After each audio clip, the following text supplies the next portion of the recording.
عم يتساءلون عن النبأ العظيم الذي هم فيه مختلفون كلا سيعلمون ثم كلا سيعلمون ألم نجعل الأرض مهادا والجبال أوتادا وخلقناكم أزواجا وجعلنا نومكم سباتا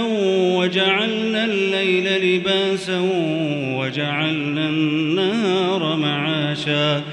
وبنينا فوقكم سبعا شدادا وجعلنا سراجا وهاجا وأنزلنا من المعصرات ماء ثجاجا لنخرج به حبا ونباتا وجنات ألفافا إن يوم الفصل كان ميقاتا يوم ينفخ في الصور فتأتون أفواجا وفتحت السماء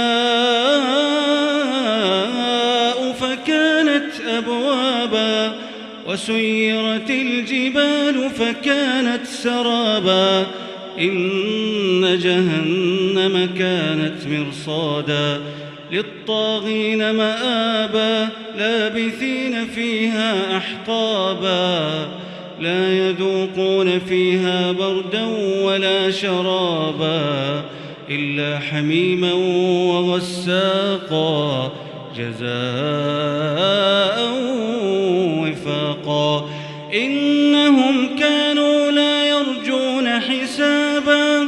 وكذبوا بآياتنا كذابا وكل شيء أحصيناه كتابا فذوقوا فلن نزيدكم إلا عذابا فذوقوا فلن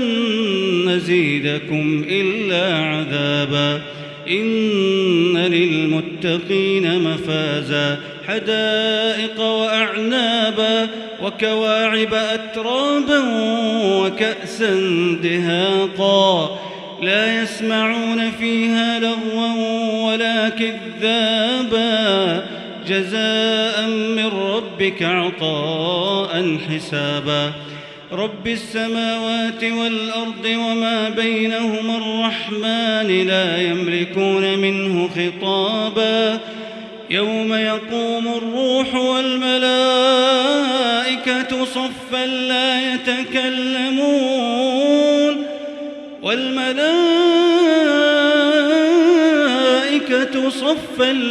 يتكلمون إلا من أذن له الرحمن وقال صوابا ذلك اليوم الحق فمن شاء اتخذ إلى ربه مآبا إنا أنذرناكم عذابا قريبا يوم ينظر المرء ما قدمت يداه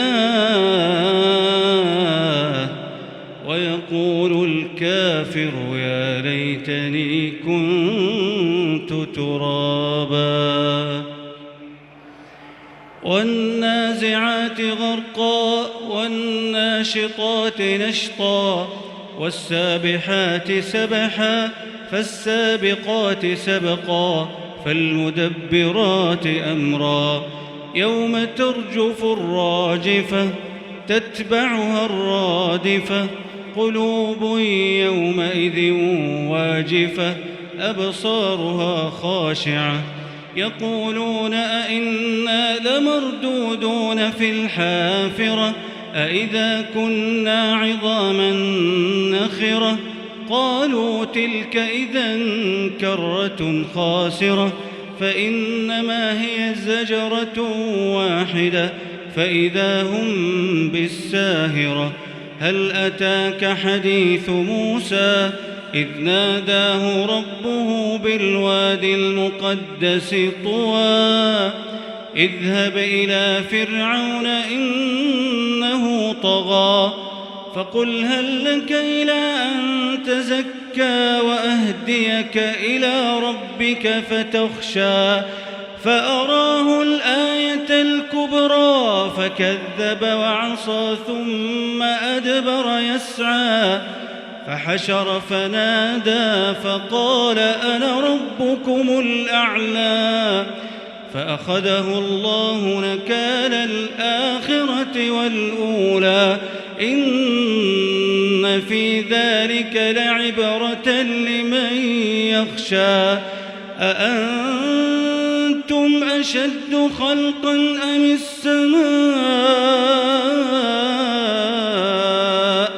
بناها رفع سمكها فسواها وأغطش ليلها وأخرج ضحاها والأرض بعد ذلك دحاها أخرج منها ماءها ومرعاها والجبال أرساها متاعا لكم ولأنعامكم فإذا جاءت الطامة الكبرى يوم يتذكر الإنسان ما سعى وبرزت الجحيم لمن يرى فأما من طغى وآثر الحياة الدنيا فإن الجحيم هي المأوى وأما من خاف مقام ربه ونهى النفس عن الهوى فإن الجنة هي المأوى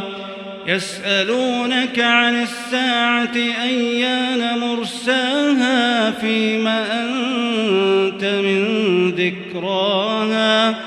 إلى ربك منتهاها إنما أنت منذر من يخشاها كأنهم يوم يرونها لم يلبثوا إلا عشية أو ضحاها.